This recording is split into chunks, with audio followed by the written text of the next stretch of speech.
Good morning students. आज हम coordination compounds के नेमिंग की बात करेंगे, यानी कि नॉमेनक्लेचर। लास्ट क्लास में हमने देखा था हम किस तरह से नेम करते हैं।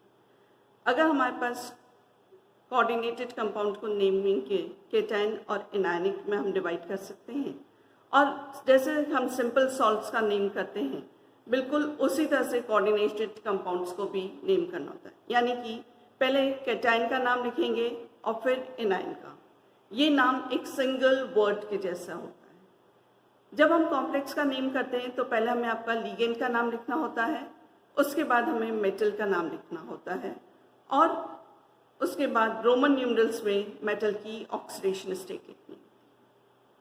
लिगेंड का नाम हम एनायनिक लिगेंड अगर होता है तो एनायनिक लिगेंड की एंडिंग हम ओ से देते हैं। न्यूट्रल लिगेंड होता है तो उसका नाम एसएच लिखा जाता है, यानी कि उसके नाम में किसी तरह की एंडिंग नहीं हो।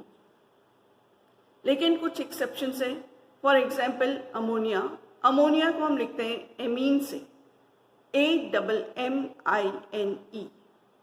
इसी तरह से अगर वाटर है तो हम लिखते हैं उसको एक्वा, AQUA। इस तरह से हम नेमिंग करते हैं। अगर हमारा लिगेंड केटानिक है तो उसकी हम एंडिंग देते हैं IUM से। अब केटानिक कॉम्प्लेक्स अगर है तो हमें नेम करते समय पहले लिगेंड का नाम लिखना है, और फिर उसके बाद हमें मेटल का नाम लिखना है, और followed by the simple A9 आपका होगा। अगर कॉम्प्लेक्स मेरा केटानिक कॉम्प्लेक्स है तो मेरे को लिगेंड का नाम लिखना है सबसे पहले, उसके बाद मेटल का नाम लिखना है। मेटल का नाम में हम किसी तरह की एंडिंग नहीं देते हैं।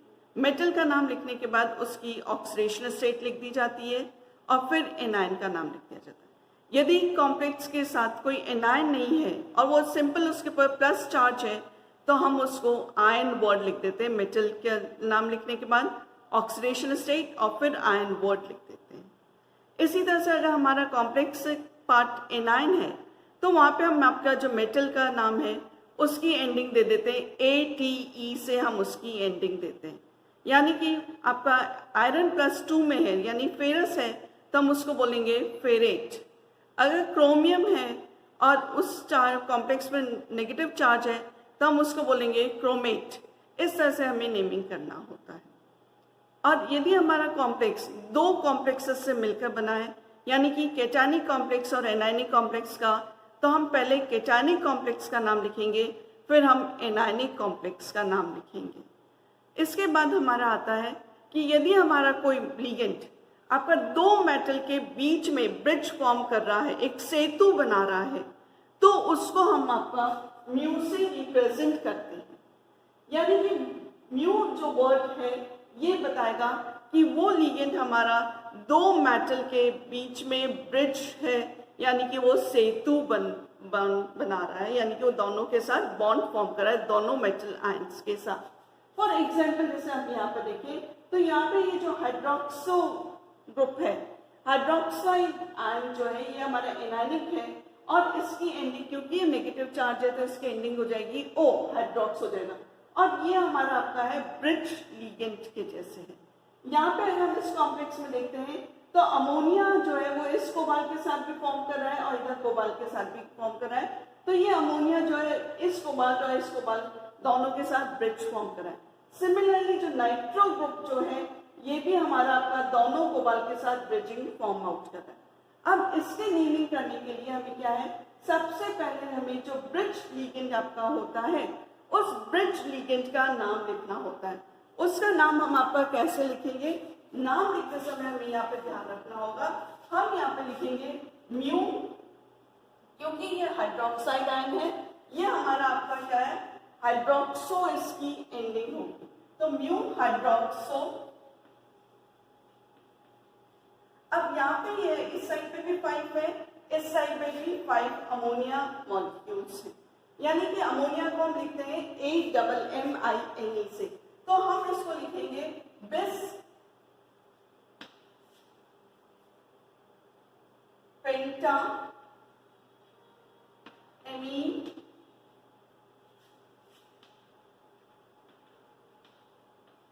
ब्रैकेट बंद कर देंगे। और यहाँ पे क्योंकि 2 क्रोमियम है तो हम लिख देंगे डाई क्रोमियम। अब यहाँ पे +5 चार्ज है कॉम्प्लेक्स पे। अब हम इसके ऑक्सीडेशन स्टेट कैलकुलेट करते हैं तो क्रोमियम की ऑक्सीडेशन स्टेट आती है 3 और ये क्योंकि आयन फॉर्म में तो हमने इसका नाम लिख दिया आयन। और यहाँ पे बिस हमने इसलिए लगाया है क्योंकि 5 अमोनिया के मॉलिक्यूल्स इधर है और 5 इधर है, तो बिस का मतलब हो गया कि दोनों साइड पे जो आपके अमोनिया के मॉलिक्यूल्स है ये आपको बिस से रिप्रेजेंट कर रहे हैं।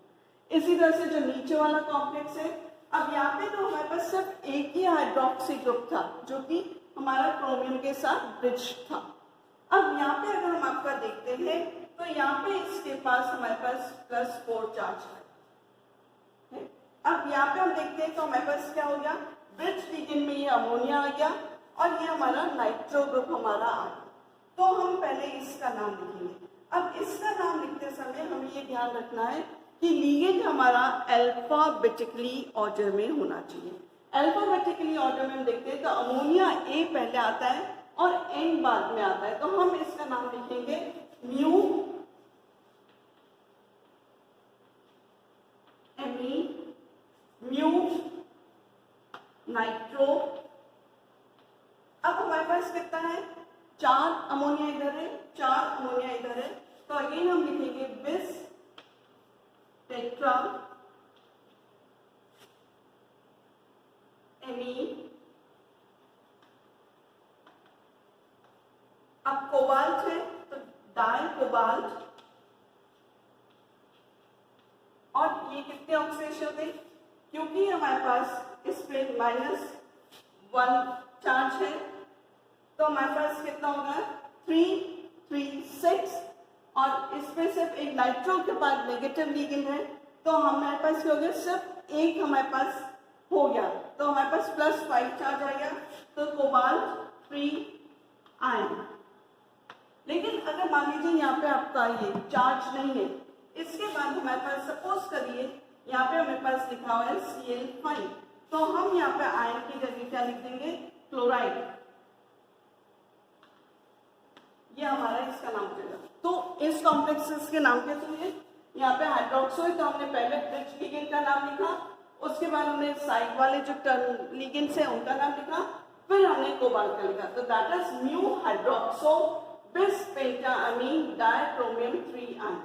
इसका नाम हो गया क्योंकि ए पहले आता है तो म्यू एमीन म्यू नाइट्रो बिस टेट्रामीन डाई कोबाल्ट 3 क्लोराइड हमारे पास इसका नाम हो गया।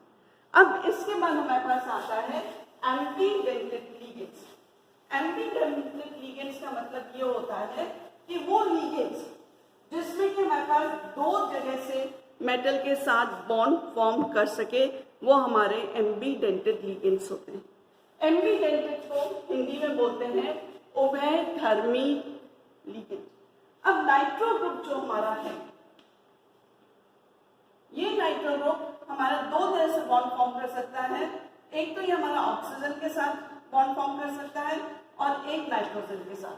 अब फॉर एग्जांपल अगर हम आपका देखते हैं तो हमें इसको कैसे लिखना होगा कि अगर मेरा ये मेटल है और ये मेरा ऑक्सीजन के साथ बॉन्ड फॉर्म कर रहा है तो ये हमारा इस तरह से होगा।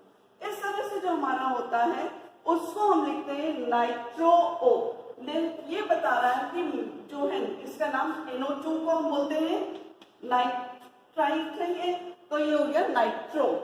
अब यहाँ पे क्योंकि ऑक्सीजन के साथ बॉन्ड फॉर्म कर रहा होता है तो हमें यहाँ पे इसको लिखेंगे नाइट्रो ओ या हम इसको लिखेंगे नाइट्रीटो NITRITO।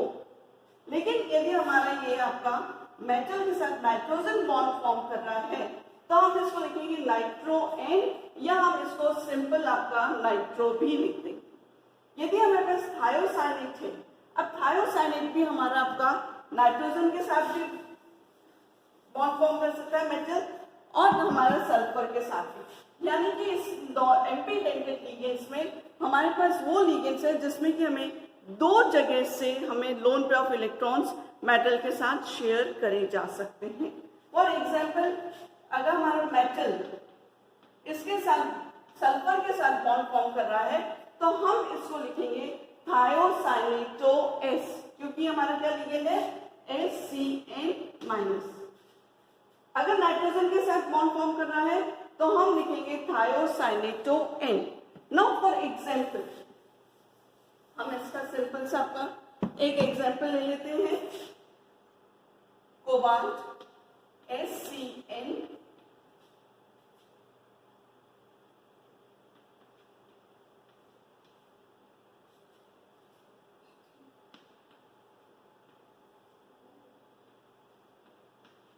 ये हमारा कॉम्प्लेक्स है। अब इसमें हमें कैसे नेमिंग करना है, पहले अल्फाबेटिकली ऑर्डर हमें लेना है, तो हमारा नाम हो जाएगा पेंटा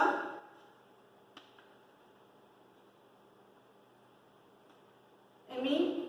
अब क्योंकि सल्फर के साथ बॉन्ड फॉर्म कर रहा है तो हमें इसमें लिखना होगा थायो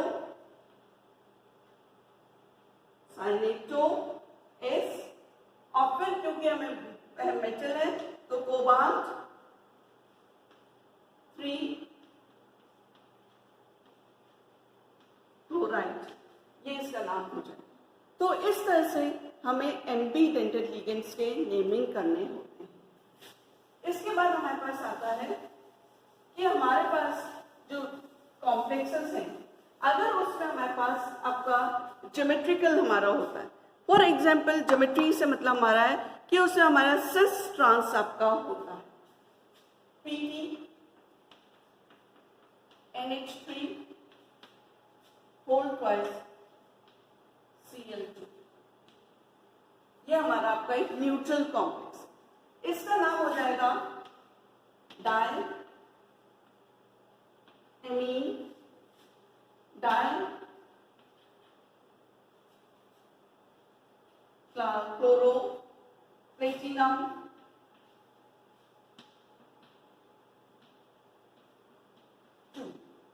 ये, क्योंकि हमें यहाँ पे इस कॉम्प्लेक्स में ये नहीं बता रखा है कि इसकी ज्योमेट्री क्या है, लेकिन ये हमारा आपका दो तरह से एग्जिस्ट कर सकता है।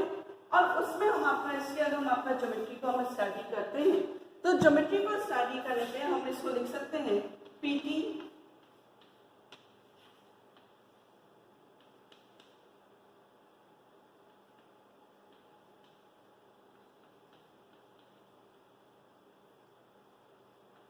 यानी कि अमोनिया के जो स्पीशीज वो हमारे दोनों एक साइड पे हैं और क्लोरीन के हमारे दोनों एक साइड पे, तो इसको हम आपका लिखेंगे cis diamine dichloro platinum 2, ये इसका नाम हो जाए। लेकिन अगर हमारे पास ये अमोनिया मॉलिक्यूल इस तरह से हो जाए,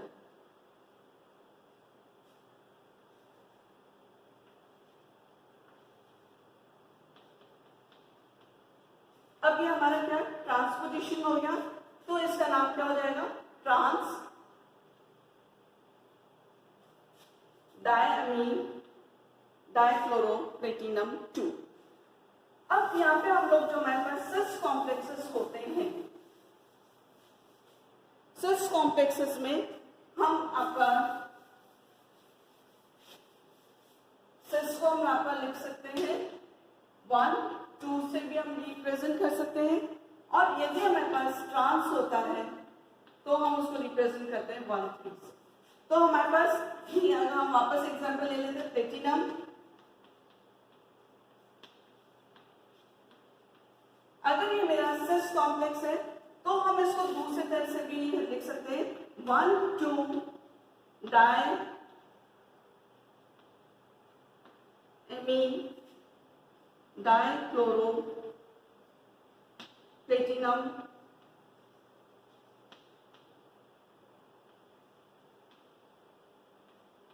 2।